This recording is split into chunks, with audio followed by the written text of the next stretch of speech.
Welcome to Amy and Eden Official. I'm Amy LaBarbara. I'm Eden Kate. We're two retired teachers turned South Florida real estate agents since 2019, but besties since 1991. Join us here for all the random things about selling real estate.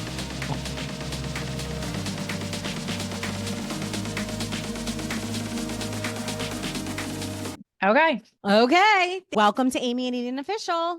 What are we going to talk about today? I was thinking we should talk about the Eclectic house. Love the Eclectic. That transaction was crazy. Totally nuts. Not even sure we can do this all in one episode.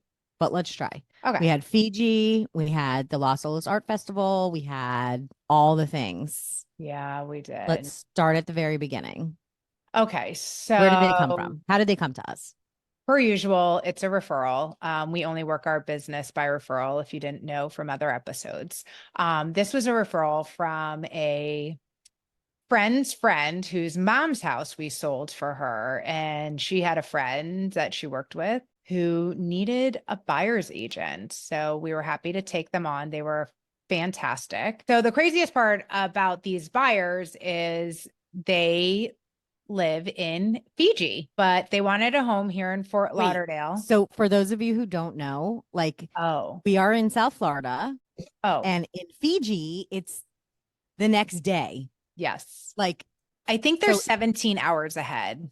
Yeah, something crazy like 17 hours ahead. So when you in a real estate transaction, like any other legal transaction, dates are very important and when things happen, signatures and all the things. So figuring all of that out was a whole spreadsheet onto itself because they were 17 hours ahead. So when they would sign something, it was like tomorrow here. It was very interesting. It was anyway, go ahead. Amy. Yesterday here. Yesterday here, whatever. It was just weird. It was just wild. So they came here for one weekend. They gave me their parameters. I showed them maybe 4 houses. We narrowed it down to 2. And in true real estate style, they thought they were picking one house. I knew they were going to end up picking the other house. And that's exactly what ended up happening. This house was super unique. It was in Fort Lauderdale, off a small canal off the New River, which is the main river that leads to our intracoastal, which obviously then leads to the ocean. And they wanted to park their sailboat there that they had in Fiji. So eventually they're coming back here with their sailboat. This house. Wait, I was out of town. I was out of town when Amy did the showings and she's texting me and calling me. You have to see this house. You have to see this house. This house is so crazy cool. And it's not like a mansion or anything. It's not what you would think actually would be pretty small on the water. It was a tiny little bungalow built in the 50s. It really looked like a bunker almost. It did. The property was phenomenal though, especially for being on the water. It was very garden-esque and lots of lush landscaping and a little walking path. It was really, truly fantastic. And water on 2 sides in the backyard. Yes. It was on a point of the canal. So it was really fantastic. Yeah. It was very cool. A very special house. That's the outside. Now you walk inside and it literally look like the Los Olas Art Festival, which for those of you who may not know, here in South Florida, we have a street called Los Olas. It's downtown Fort Lauderdale. And no, literally Google Los Olas Art Festival and the types of art that you see at the Los Olas Art Festival and in the Los Olas art shops that are permanent fixtures on Los Olas. That was the inside of this house. Correct. So this house is filled with incredible art. And living here for our whole lives, it was the Los Olas Art Festival inside this house. So they chose the house, but the house is nothing without every piece of furniture and every piece of art. So when we put in the offer, we requested all the furniture and all the art, or it was not a deal. So when Amy and I do deals, sometimes the referral comes to me, sometimes it goes to Amy, we kind of each work whoever gets the deal, we kind of work it, but we split everything 50-50 and we try to split the work, but sometimes that just doesn't happen. So with putting in an offer for a house, and I'm not talking about 4 pieces of art, I'm talking about dozens and dozens and dozens of pieces of art and furniture.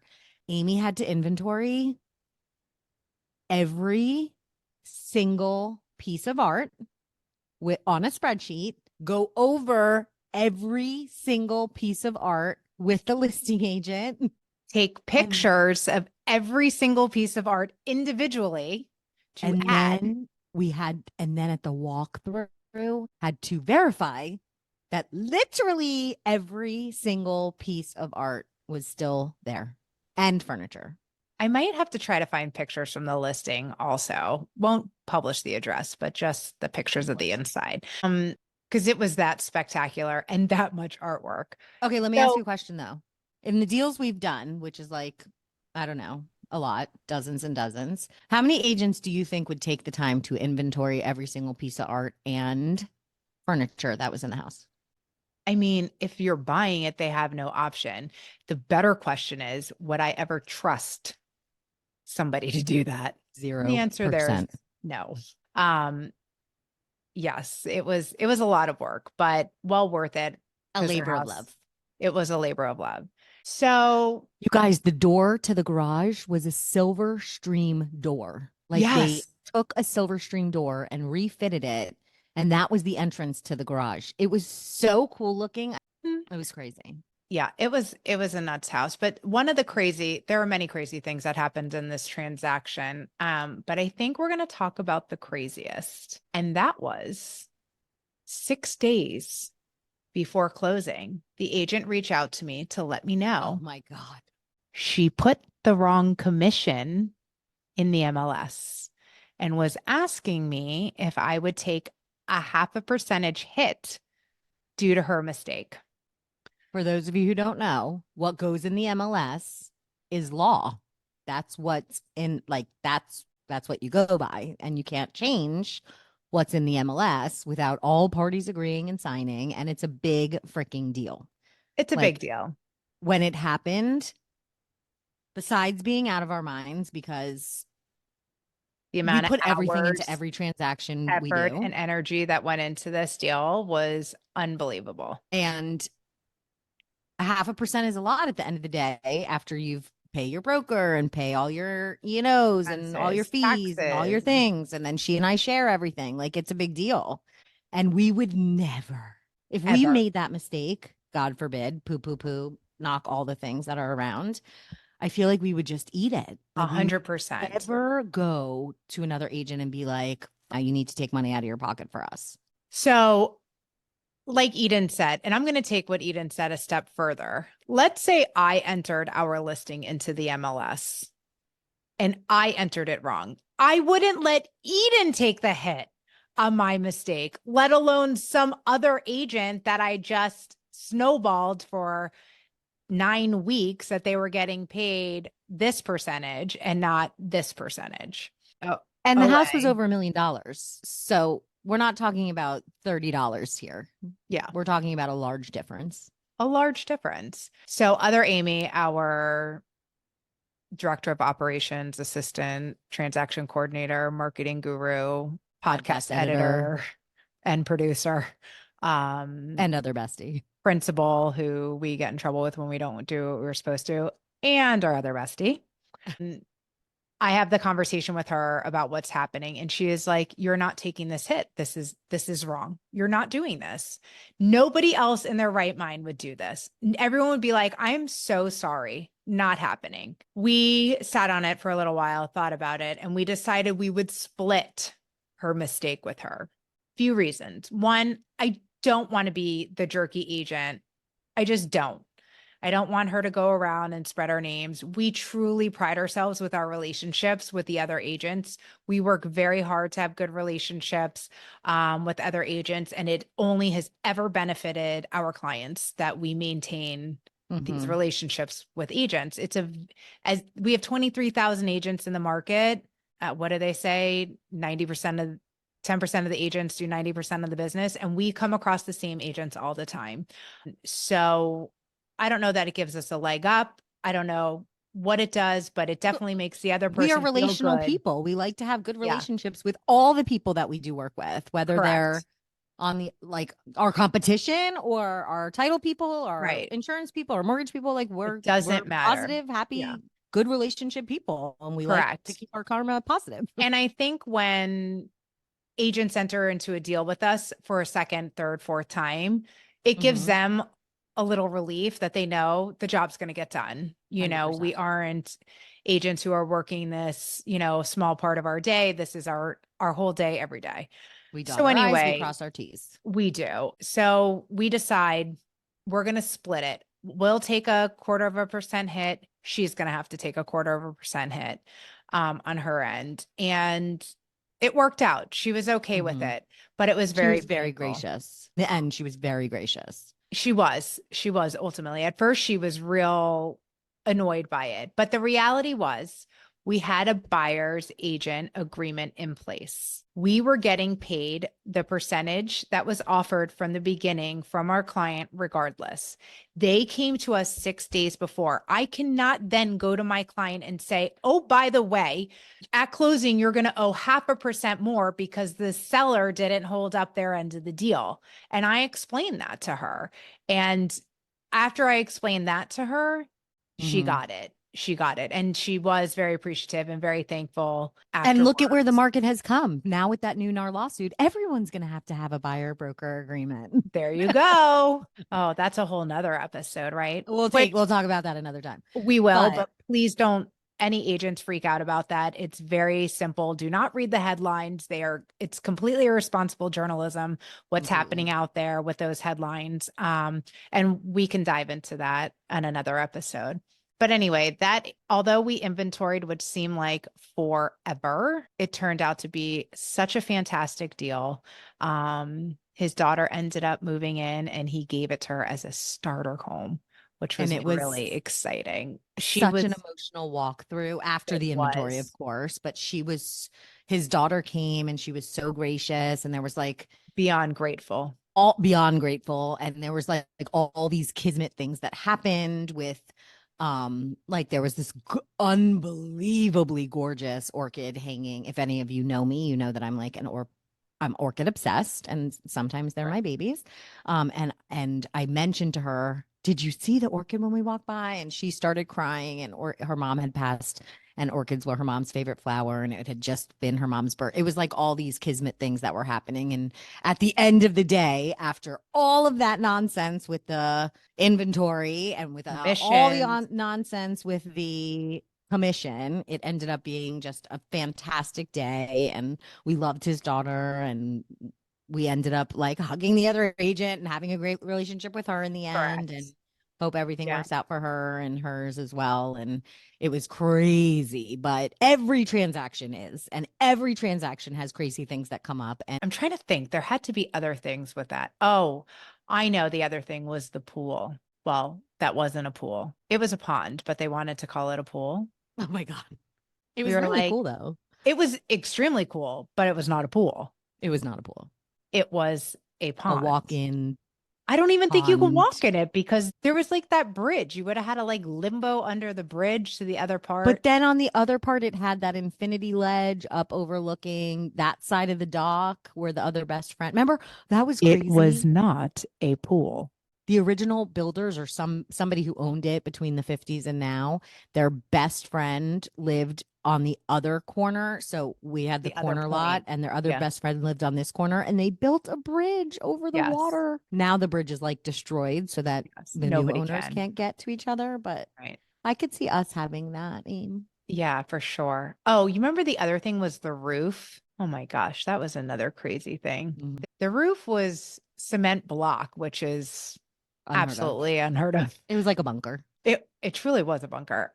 And they had this like silicone coating over it, and the silicone coating had a gigantic bubble in it. Oh my God. And they kept saying, "We just did this," and we're like, "That's great. It was not done properly, and now there's a giant bubble." And if And if the that bubble bursts, we're in trouble. This is going to be a problem. mhm. So working through that negotiation, it's all about communicating. It just is. You have to pick up that phone and have the conversation with the agent, even if it's difficult. There's no reason to get mean. There's no reason to get nasty. You state facts, you stick with the facts, and you move with the facts. And here's the reality. When you come with factual information and the knowledge and the understanding that you all have the same objective. Everybody wants to get this property sold and closed. You want Correct. your sellers to close. We want our buyers to close. Let's Correct. all come together and be logical and use the facts that are given to us by the inspectors and and all the things and Yep. make this happen. Correct. I was just thinking the pricing on that house was off also by a lot. And I know Mhm. we've talked about pricing in other episodes, but when we came with our offer, they wanted to be very offended by it. And I get it. And you know why they were offended? Because the agent let them think their house was worth that and didn't have the conversation up front about what the house was worth.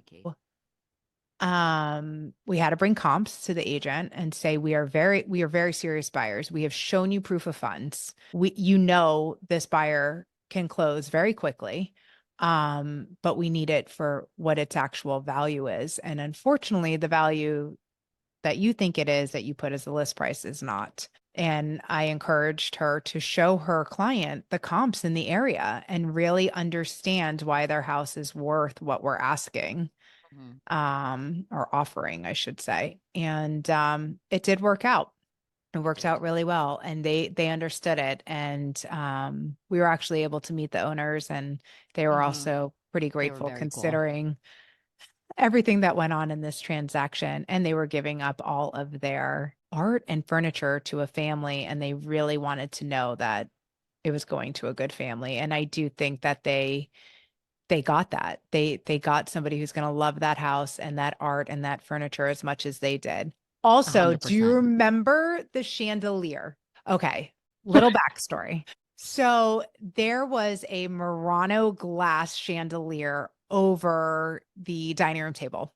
It was unbelievable. It was an unbelievable piece of art, this Murano glass Gigantic. chandelier. Institution. Gigantic and multiple colors, like unbelievable. So our buyer was a trauma surgeon at one of the big hospitals in Miami for decades, since retired. So when he walked in and he saw that chandelier, he said, "Oh my God, that looks extremely gynecological." And I almost fell on the floor. Like What? looking at it, like, yeah, it was fallopian He goes, tube-ish. that looks like a bunch of fallopian tubes. We were like, oh, okay. So he's like, they can absolutely take that. I have no interest in it. And I was like, well, we'll figure that part out. They ended up leaving it because it was more of a pain for them to take it out. So it did get left there. So when the daughter came to the walkthrough, we told her the story, and It was she, the first time the daughter was seeing the house as well. correct, she had seen In pictures. person. Yeah. Yeah, because she was living in another state till she moved here to that house. So when we told the daughter the story, she busted out laughing, and she was like, "So I don't know if you know this, but my mom was a gynecological surgeon." And we were like, "Oh, Now okay." it all makes Yeah. sense. She's like, "But I like it, so I'm going to keep it." And we're like, "As you Okay. should, You as keep you your should." fallopian tube light. I Bet. never could look at it again. I can remember thinking it was like breathtaking, like what a special chandelier. And And then he now it just looks dropped like a bunch of gynecological situations. pretty much. Yeah. Like, But these are the things, like this is how you build relationships with your clients. And this is how they learn to trust you is you don't and we walk. don't go in there all robotic. Like we're like I was just going to robot. say Like that. we literally were like, we love your fallopian tube light. Like That is literally. true. This is Yeah. true. This is very true. Take it or So leave it. anyway, That's who we are. one of the things that did happen is they were going to let friends, once they bought the house, leave their boat there until they get back from Fiji and however many years until they come back to the States. So I had to have this conversation multiple times with him. You cannot bring the boat until they buy the We house. close. That was another thing that happened at funding versus at closing. Yeah, people get very confused. They think once you go under contract, and maybe it's like this in other states, it's definitely not like this in Florida. It's not your house. It is not your house until we are closed. It is not your house, and you cannot do anything to the house. You don't have the right to go there whenever you desire until Mm-mm. you close. This is somebody's Still need home. permission from the Yes. Yes. exactly. And And in a they, lot of times the owner's still living there until the day you close. correct. Sometimes that's not the case, but in a lot of times it is, and that's their Correct. home. Correct. So again, sometimes it's really hard to tell your buyer, it's not your home yet. You have to wait. Mm-hmm.